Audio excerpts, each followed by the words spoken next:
আলাইকুম প্রেমপিপাসা অনলাইন ভিডিওর পক্ষ থেকে সবাইকে স্বাগত জানাচ্ছি আজকের ভিডিওতে। বন্ধুরা, আজকের ভিডিওতে আপনাদেরকে দেখাবো প্রাইম ব্যাংকের মাই প্রাইম অ্যাপ কীভাবে রেজিস্ট্রেশন করবেন, এমন কী কী সার্ভিস আছে A to Z। তাহলে চলুন ভিডিওটি দেখি। প্রথমে আপনারা new to prime bank, new to my prime এখানে ক্লিক করবেন সাইন আপ করার জন্য। যদি অল্টারনেটিভের আগে থেকে আপনি কোনো ইউজার হয়ে থাকেন, রেজিস্টার্ড ইউজার হয়ে থাকেন, অল্টারনেটিভ ব্যবহার করে থাকেন, তাহলে আপনি এক্সিস্টিং অল্টারনেটিভ ইউজারে যাবেন। আর যদি নতুন হয়ে থাকেন একবারেই, তখন নিউ টু মাই প্রাইম এখানে যাবেন। সেখানে গিয়ে তাদের টার্ম অ্যান্ড কন্ডিশনে এগ্রিতে ক্লিক করে আপনি তাদের ফরমে চলে যাবেন। তাদের ফরমে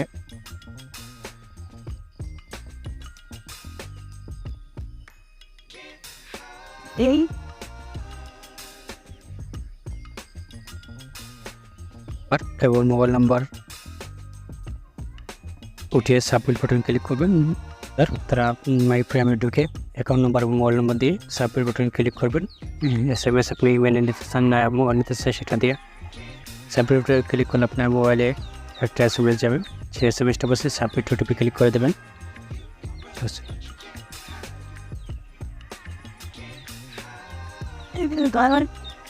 ওটিপিটা বসে সাবমিট ওটিপিতে ক্লিক করলে আপনাকে ইউজার আইডি প্রদান করা হবে নতুন করে।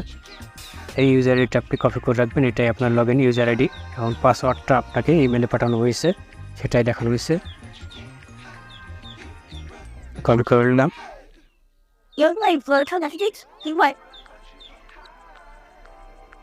বন্ধুরা, আমি লগ ইন আইডি এবং পাসওয়ার্ড পেয়ে গেছে। আমি লগ ইন আইডি এখান থেকে কপি করে নিচ্ছি এবং যে পিনটা সেটা মুখস্থ করে নিচ্ছি। বন্ধুরা, যে one time log in pin বা পাসওয়ার্ড বলতে পারি সেটা এবং ইউজার আইডি দিয়ে লগ ইন করবেন, যেটা পাইছেন আপনি সেট করার পর বা লগ ইন করার পর, আবেদন করার পর। তারপর আপনি ওল্ড পাসওয়ার্ড এখানে বলতেছে দিতে, যে আপনার টেম্পোরারি যে পাসওয়ার্ডটা ছিল সেটা এখানে বসান।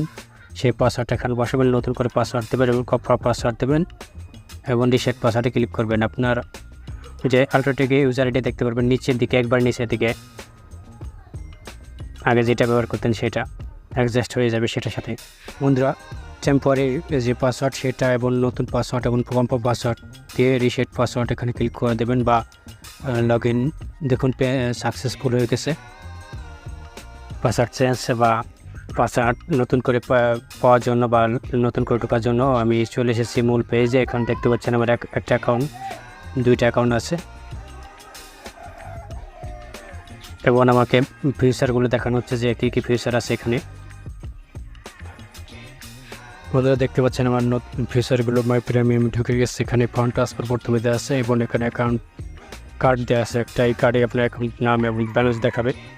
যদি ক্রেডিট কার্ড থাকে সেটা দেখাবে, যদি লোন থাকলে সেটা দেখাবে উপরে এবং ডিপিএস থাকলে উপরে দেখাবে, ডিপিএস থাকলে। তারপর এখানে বিল পে এবং top up statement, request products. এখন আমরা ফান্ড ট্রান্সফারে ক্লিক করলে দেখতে পারবো যে আমরা PBL নিজের অ্যাকাউন্টে টাকা পাঠাতে পারবেন যদি একাধিক অ্যাকাউন্ট থাকে, বা আদার্স কোনো ব্যাঙ্কে BFT, ইনপেজ, BRTG করা যাবে। তারপর প্রাইম ব্যাঙ্কে অ্যাকাউন্টে যে কোনো আদার্স ব্যাঙ্কের টাকা ট্রান্সফার করা যাবে। বিকাশ, নগদও টাকা পাঠানো যাবে, উপায়ে টাকা পাঠানো যাবে।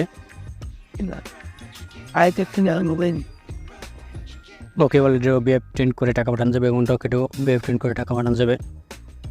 বিল পে অপশানে গেলে আপনি দেখতে পাবেন যে আপনার DESCO, DBC, BTCL, prime card, others bank card, এগুলো সবই টাকা ক্রেডিট কার্ড অ্যাড করে বিল পে করতে পারবেন আদার্স ক্রেডিট কার্ডে, আদার্স ব্যাঙ্কের। স্টেটমেন্ট দেখতে পারবেন, টপ আপ করতে পারবেন যে কোনো মোবাইল অপারেটরে। স্টেটমেন্ট দেখতে পারবেন এখান থেকে। সার্ভিস রিকোয়েস্টে গেলে আপনি সার্ভিস রিকোয়েস্ট রাখতে পারবেন, চেক বইয়ের জন্য আবেদন করতে পারবেন, চেক বই বন্ধ করতে পারবেন, পজিটিভ পে করে রাখতে পারবেন। প্রোডাক্টকে গেলে আপনি তাদের প্রোডাক্ট দেখতে পারবেন, প্রাইম ব্যাংকের যে সকল প্রোডাক্টগুলো আছে এখানে সেগুলো দেখতে পারবেন।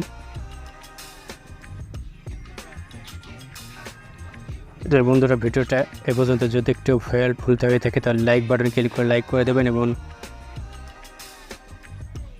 পরবর্তী ভিডিওটা যেন সাবস্ক্রাইব বাটন অন করে দেবেন। সবশেষে নিচে আপনি বেনিফিশিয়ারি একটা অপশন দেখতে পারবেন, স্কেট কেয়ার কোড দেখতে পারবেন। এখান থেকে আপনি কেয়ার কোড করে যে কোনো কাউকে দোকানে পে করতে পারবেন বা পেমেন্ট করতে পারবেন। লাইভ সেট দেখতে পারবেন এবং মেনিউ আছে ডান পাশে। মেনু বারে আপনি অন্য অন্য অপশনগুলো দেখতে পারবেন। ভাই আপনি ক্লিয়ার অ্যান্সার